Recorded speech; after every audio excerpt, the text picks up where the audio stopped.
So there's the Wendy you knew. How you doing?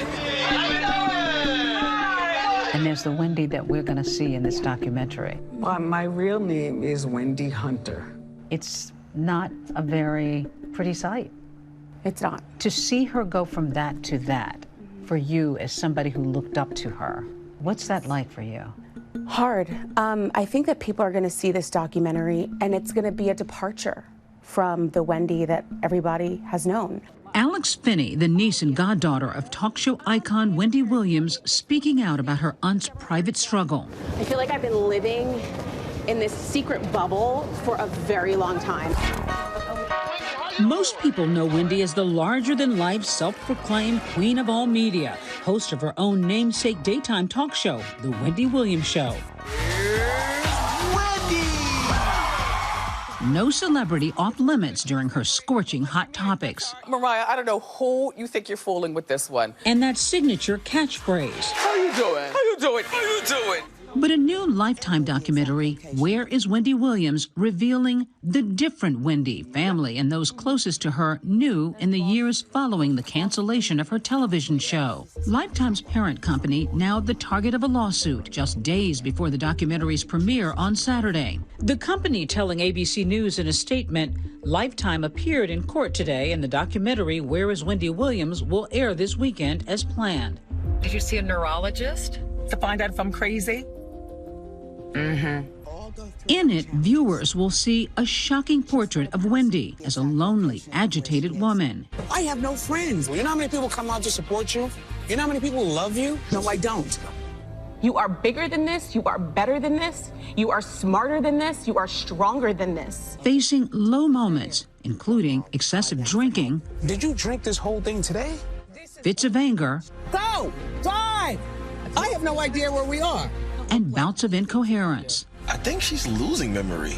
Have you guys noticed that? How dare him? So with my aunt, some of the issues that are being presented in this documentary have been there before, but it just really sped up over the last 2 years or so and just mushroomed into something that felt uncontrollable. She definitely cognitively has some things that are off. The 59-year-old now revealing through her care team that she has been diagnosed with primary progressive aphasia, a form of frontotemporal dementia, or FTD. Her team saying the decision to share her diagnosis was made not only to advocate for understanding and compassion for Wendy, but to raise awareness about the disease and support the thousands of others facing similar circumstances. Frontotemporal dementia, it tends to affect younger people in their 40s to 60s. It's pretty rare, and it affects behavior like decision-making, personality, impulse control, and then it also affects communication skills.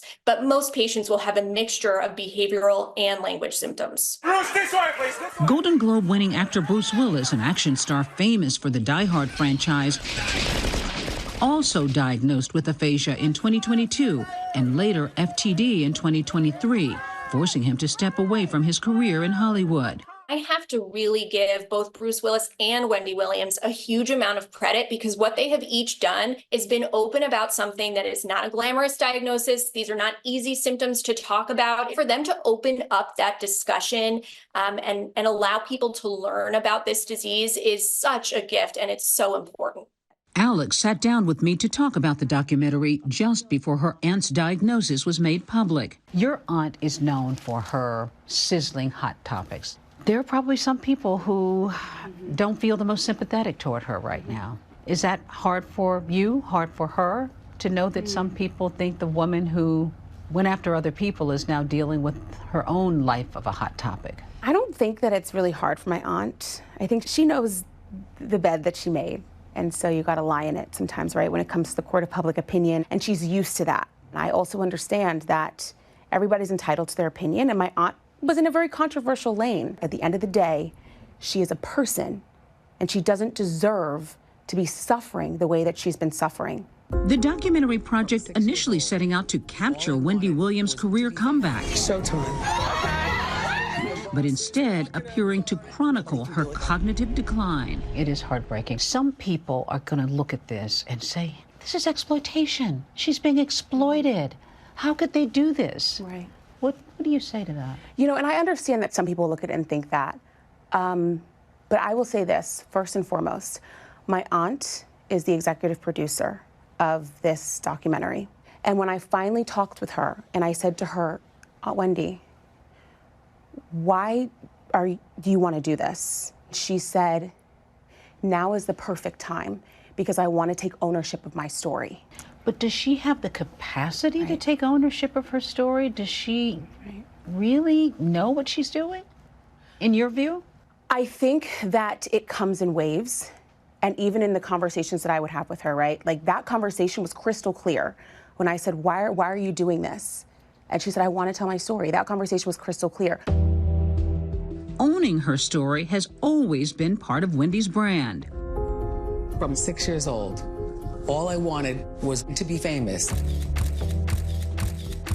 The proud Jersey girl going on to become a towering, often controversial figure in the world of hip-hop and R&B radio. Denial is a river in Egypt. Your husband is gay. By the time Wendy Williams really has kind of risen to the cream of the crop in New York radio, there were some celebrities who were very bold enough to go and sit across from her. One of them, the late Whitney Houston. Wendy, herself in recovery for cocaine use, pressing Houston about her alleged drug use in 2003. Is there drug use going on at this present time? Who are you talking to? Don't talk to me about that. You are very defensive, Whitney. I have to be, Wendy. You talk about me every day. She talked to Nightline co-anchor Byron Pitts about the exchange in 2015. I recognized the moment because I recognized the behavior because that was once me. Addiction. Mm-hmm. Here's Wendy. Wendy Williams was on the air for nearly 14 years, which is amazing. Wendy Williams was just so over the top. And people love that. They loved the wigs. They loved that she actually owned up to wearing a wig at a time where no one else was saying they were wearing a wig. Wendy Williams was saying, honey, this is a wig. Please, honey, look. Wendy's seen as an inspiration to many women in radio and TV, including her niece Alex. I'm Alex Finnie, who's an anchor at ABC's Miami affiliate WPLG. She was always a beautiful guide for me in this industry and just as an aunt in general growing up. She instilled in me the confidence that I needed. Our first caress. But for many, the talk show host's story took a dramatic turn on Halloween of 2017 when she collapsed on air. Her hit show went on. I did pass out, but you know what? I'm a champ and I'm back. But 2 years later, another setback. I have been living in a sober house. And you know, I've had a struggle with cocaine. Then a messy divorce, bizarre behavior, and long absences from the set, in part due to complications from Graves' disease and lymphedema. In June 2022, The Wendy Williams Show was canceled. Months later, she invited those documentary cameras in. It would become a raw and jarring look at her life and recent struggles with sobriety.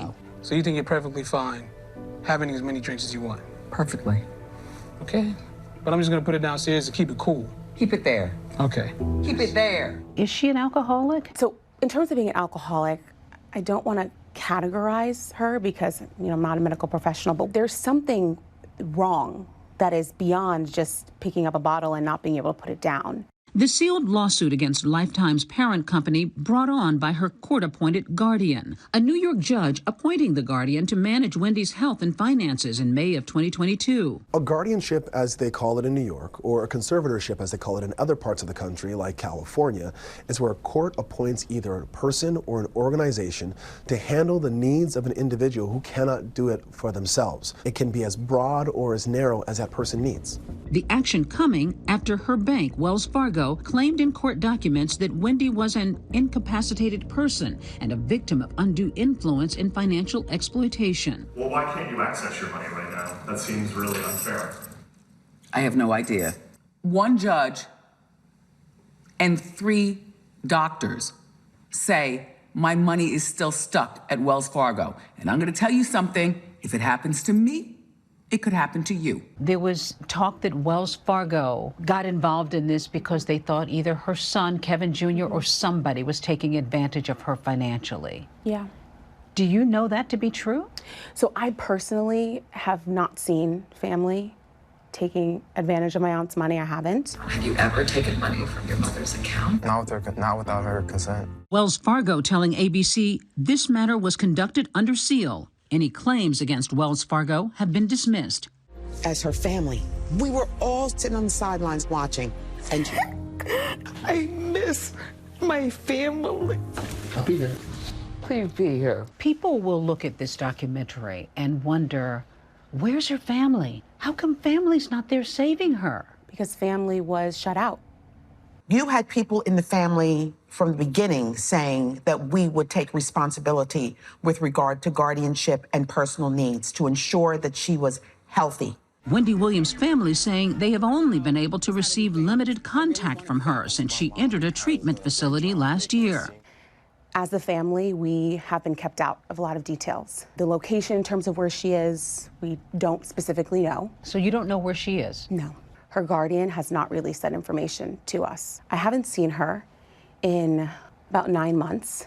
9 months? I haven't seen her in a really long time, but I finally am talking to her regularly. And our conversations are beautiful. She sounds healthy. She sounds happy in terms of she wants to move on with her life. But whatever is happening right now, it seems to be working. Your hopes for her? Do you think that she has a prayer of actually resuming a career? I think that, well, I know that in talking with her, she does hope to resume a career. And my hope for her is that she does whatever she wants to do that makes her happy and that stays in the bounds of keeping her healthy. Our thanks to Deborah. Where is Wendy Williams? The 2-night documentary event premieres this Saturday night on Lifetime. Hi, everyone. George Stephanopoulos here. Thanks for checking out the ABC News YouTube channel. If you'd like to get more videos, show highlights, and watch live event coverage, click on the right over here to subscribe to our channel. And don't forget to download the ABC News app for breaking news alerts. Thanks for watching.